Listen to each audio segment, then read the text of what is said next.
And then I guess we should talk about the center one. Yeah. There's a reason why I put it in the center, because I still think to this day it's one of the greatest manga series ever made. It's the one manga series that I know, like I'm building myself up to be ready for. It's like I haven't watched the last season of BoJack Horseman. It's not because I don't want to. Yeah. I'm just kind of not in the mindset where I want to be depressed. Yeah. I mean, you know, with your 3x3, right? You were talking about like the one that you enjoyed the most and the one you think is the best is different. Yeah. This is definitely that. The one that you think is the best. I did not enjoy reading Oyasumi Punpun at all. Yeah, like you don't enjoy it, but you just can't stop. Like, Yeah. you have to, but it's one of those. I know this even though I've never read it. It's one of those series or stories, from what I understand, that is just it hits you and it sticks with you, and it's like you read it once and it's just a part of you. I just got like shit to do, you know. Like I'm gonna be sad for like a while, right? Yeah. And I got to deal with that. I remember I binged this manga for the first time, and I finished reading it at like 4 a.m. Yeah. And I just kind of, the moment I finished it, I just kind of closed it and just sat on my couch. I know for exactly. Like 30 Dude, that's like me after every BoJack episode, and then they're automatically playing the next one. Like, no, give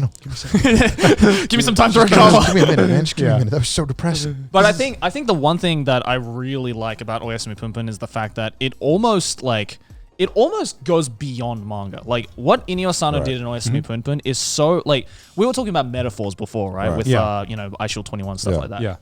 The metaphors in Oyasumi Punpun are insane because literally, like, what kind of mangaka has the balls to turn their main character into a metaphor? I think it's genius. I think it's absolutely genius. So to explain Oyasumi Punpun, for those of you who don't know, this is the main character. His name's Punpun.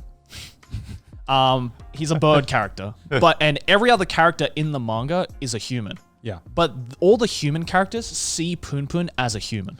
It's okay. So it's like how he sees himself is different from everyone It's else. how he sees himself, but it's also how you as the reader see him I see. as well. So like throughout the manga, as he's going, so basically it's this manga where it follows this life of Punpun growing up. So he starts off as a kid, and he turns into a teenager, turns into an adult. I don't like the sound of this. Yeah. I don't like And shows he where they goes- follow them growing up. I know it's gonna be fucked. And it kind of very slowly yet steadily, it goes through every inch of his life. Oh, and I don't like There's those. a lot of things that happen to him and around him that are very fucked. Yeah, that's how. Oh, Yeah. you know. Yeah. So like, you know, it starts off with him as a kid. He meets this girl, you know, learns what falling in love is, right? Yeah. Learns the joys and the heartbreak of puberty.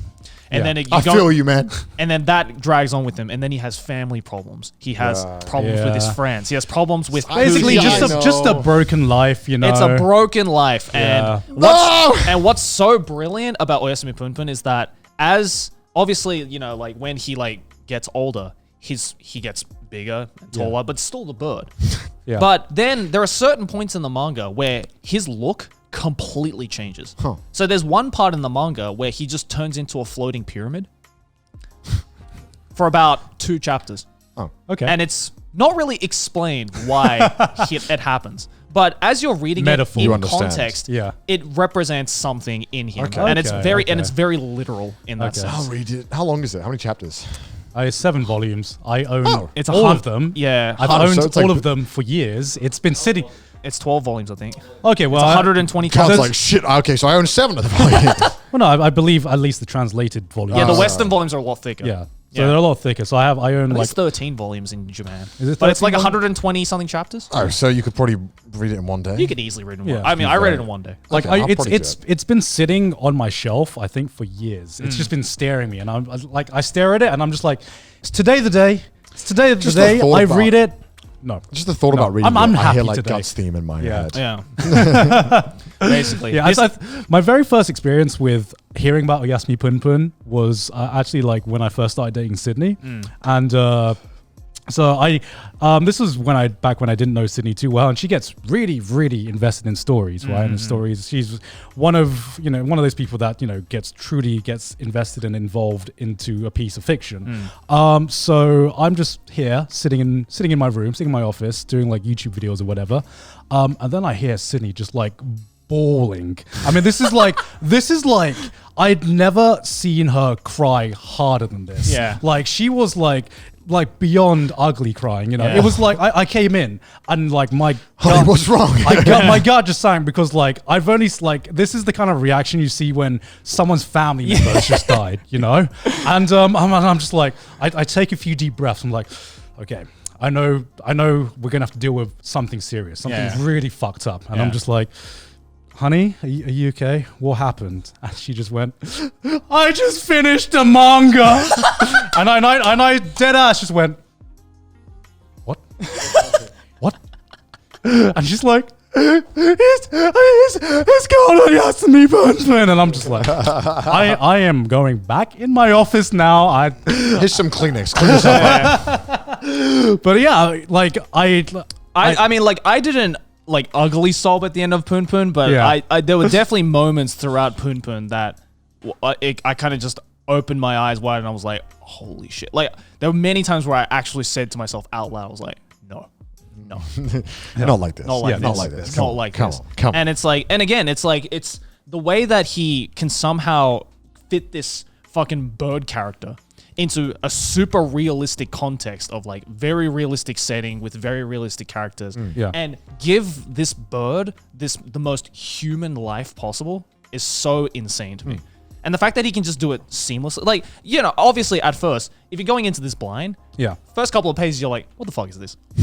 what the fuck is this bird? Yeah, true. Yeah. But you kind of like learn to grow with it. And again, like, you know, it's one of those things where like a lot of people say like, oh, he turned it into a bird so that you yourself can put yourself into Punpun's situation. Sounds like. Yeah, so that you're not fixated on one particular type of person, you know, concerning looks and stuff like that. Like, you can just imagine this as any human. And it's just, and again, it's like, Inio Asano literally just took all these, like, rudimentary concepts about manga and just went, throw out the window and just went, I'm just going to draw what I think is cool.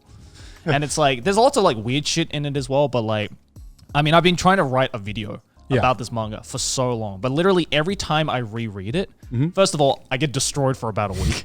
So I try not to do it. But second of all, there's just so many subtle things in it that I keep picking up on that I didn't before. That just completely makes me change the way I view this manga. And it's just, it's insane. So like, again, probably the manga I enjoyed the least, but definitely one of the best. In my opinion. That's what I assumed it was going to be, which is just like, I'm not reading this manga to enjoy it. I'm reading this manga because I know it's probably going to be one of the most like powerful pieces of media I've ever consumed. And that's like my assumption going into it. And the final chapter made me cry like fucking crazy. I was like, fuck, man. It's brutal.